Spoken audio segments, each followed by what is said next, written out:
Defend yourself against DDoS attacks by hiding your true IP address with ExpressVPN, and visit my custom link expressvpn.com/ghilliemaster in the description to find out how you can get an extra 3 months free. The P996 Lazer, GTA 5's first fighter jet, the griefers' favorite toy, or for some, former favorite toy. This jet is very much a relic in GTA Online. With it being the game's first attack jet, it still gets used to this day almost 9 years after the fact. Despite all the updates and new vehicles, players still gravitate towards the Lazer jet. I wonder why that is. Anyways, in this video, I'm going to give the Lazer a bit of an update to fit more into the current version of GTA Online, changing it from a griefer's crutch to a vehicle that fits more into the current balance of the game.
So let's get right into it, shall we? What went wrong with the Lazer? Honestly, if I were to be talking in the year 2013 or 2014, GTA Online's early days, I would say the Lazer isn't too much of a problem. Sure, it's always had the explosive cannons, which are OP, but back then, us as players weren't as experienced, so there were much less players who had the skill required to even fly a jet in an effective way. And in the early days of GTA Online, there were no hangars. The Lazer wasn't able to be purchased and called in from Pegasus, so if you wanted to reap the power of the Lazer, you had to drive all the way up to Fort Zancudo and steal one, hoping that you didn't get shot down in the process, or that the jet you stole isn't smoking from all the damage you received from the soldiers. Compare that to today, where you can simply buy a Lazer, store it in your hangar, or just call it in whenever you want through Pegasus, and what was once a hard vehicle to steal if you wanted a powerful jet is now just given to you whenever you'd like. So the Lazer simply suffers from the same thing a lot of vehicles do, where as the game updates and expands, they are left behind in their old ways, which can either mean they're left as bad vehicles, like most of the original sports and supercars are, or in this case, overpowered. So for the rebalance of the Lazer, I had thought of many different concepts, but the main objective that I decided on was to turn it into more of a dogfighting aircraft instead of what it is now, being primarily used to destroy things on foot. And so for that reason, the explosive cannons are going to be gone completely. I know some griefers and sweaties are going to maul when they hear that, but the explosive cannons just aren't healthy for the game, and they really should not be in any vehicle in modern day GTA Online in my opinion. It doesn't matter what it is. However, that is the only nerf that it's going to be getting. Everything else are buffs to the Lazer. Its handling, armor, and missiles I have all improved to aid in its dogfighting abilities.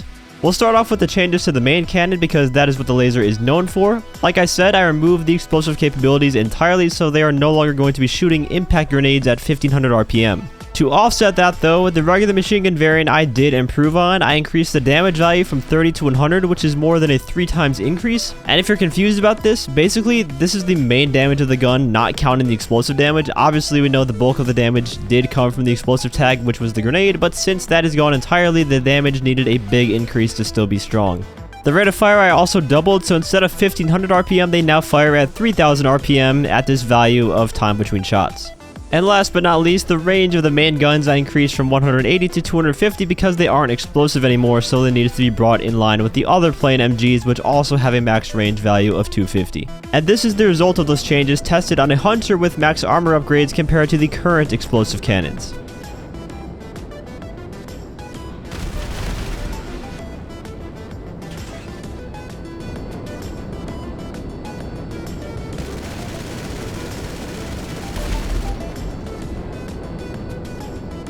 So yeah, the gun is still strong. You're still going to take down other aircraft very fast. It's just not going to be instantaneous anymore, which is a lot more fun for both parties, I feel. An actual fight can take place between the two aircraft instead of just getting hit twice by the cannons and being dead. Plus, with the new gun, you have the ability to shoot people right out of the cockpit as well, because it's no longer explosive, and at this fire rate, you could probably get really good at doing that.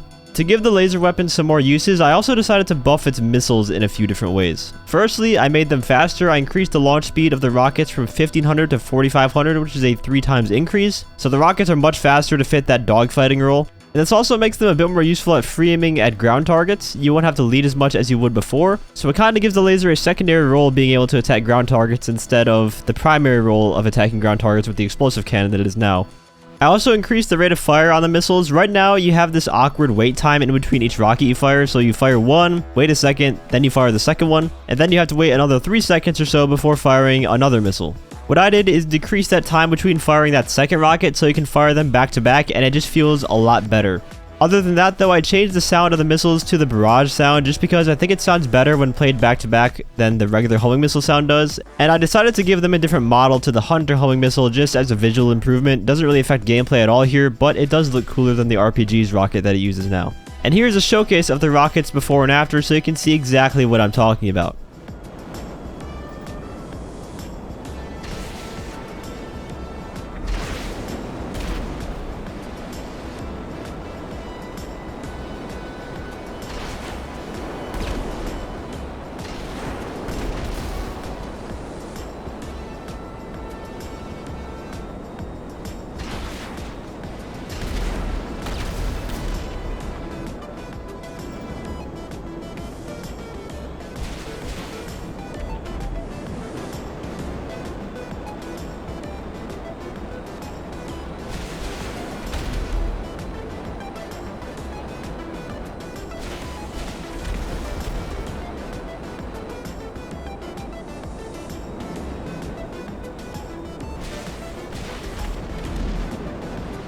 Now for the most complex part of the rebalance, the handling. This is the part that I spent the most time on by far. Number one, because I'm still kind of learning what each variable in the aircraft handling does. And number two, it's one of those things that if you don't get it just right, it will feel very off. And so my plan was that I wanted to improve the handling to essentially make it feel like a laser would feel if it was able to have a race handling like the Smuggler's Run aircraft have. So I took measures to make it feel a bit more responsive and agile, but not go too far from the original handling that it had. I first lowered the mass by 1,000 from 8,000 to 7,000, which doesn't make a huge difference, but it feels like it does help a tad bit with the inertia while flying. The yaw multiplier is how much the aircraft responds to you using the rudder, so when you press LB and RB, the aircraft will either move to the left or the right. On aircraft like the Pyro and the Rogue, this stat is very high as they have very responsive rudders. On the Laser here, it's very low, which is a staple of its handling, so I didn't want to change this drastically.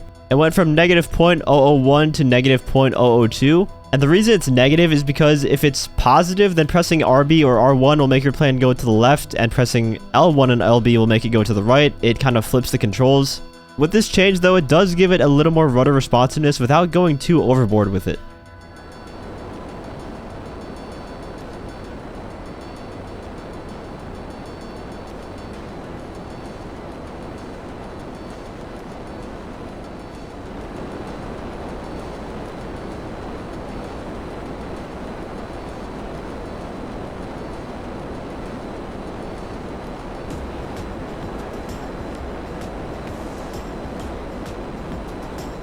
The roll mult variable is what controls the sensitivity the aircraft has to, well, rolling in the air. The higher the value, the easier it's going to be to roll. I increased it slightly from 0.009 to 0.012.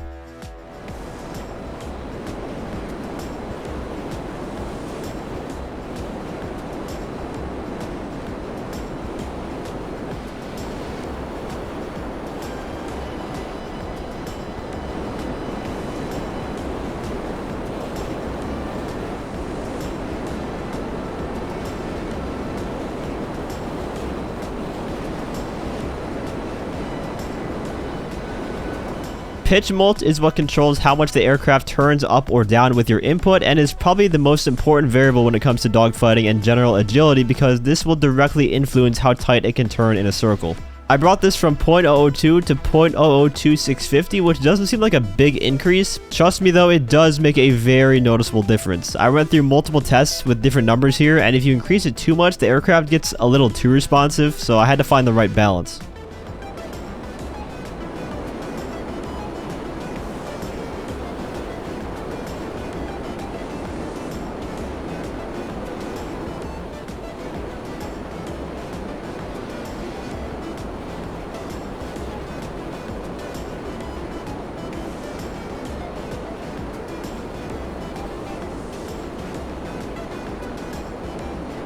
For the attack lift and attack dive multipliers, in helicopters, this is what controls auto stabilization. If you put it to 0, it lets you turn the helicopter as much as you want. I'm honestly not 100% sure what it does for jets, but from playing with different numbers, I decided to just make them both even at 0.0250, and it felt fine there.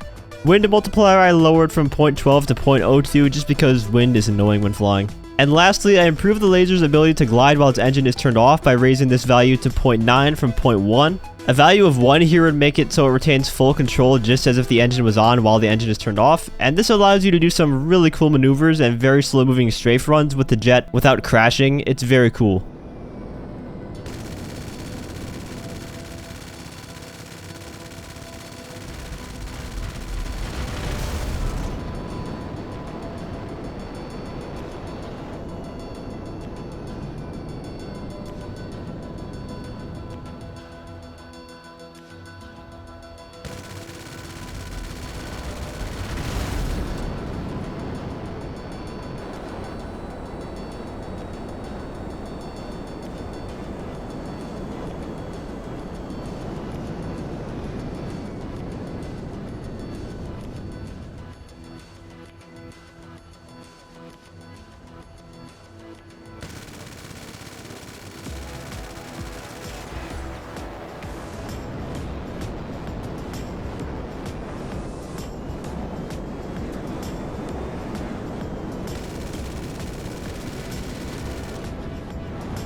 And with all these changes combined, you can utilize the pitch and rudder control at the right time to get a really sharp turn, which would help out immensely in dogfighting or just to get out of certain situations. The final thing that I wanted to change with the Lazer was the armor. It now should be brought up to the same level that the other planes have, so I lowered the weapon damage and engine damage multipliers so that the Lazer can now take 3 explosive rounds instead of the 2 that it could before.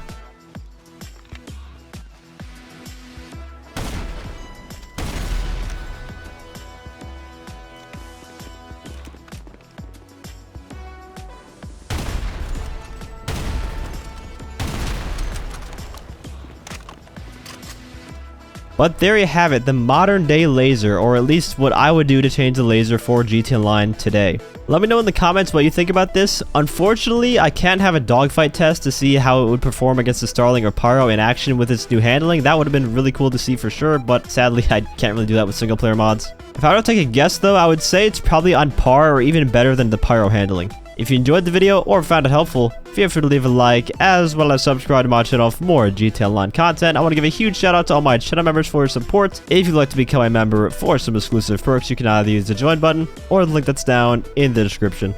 And as always, thanks for watching and have a great day.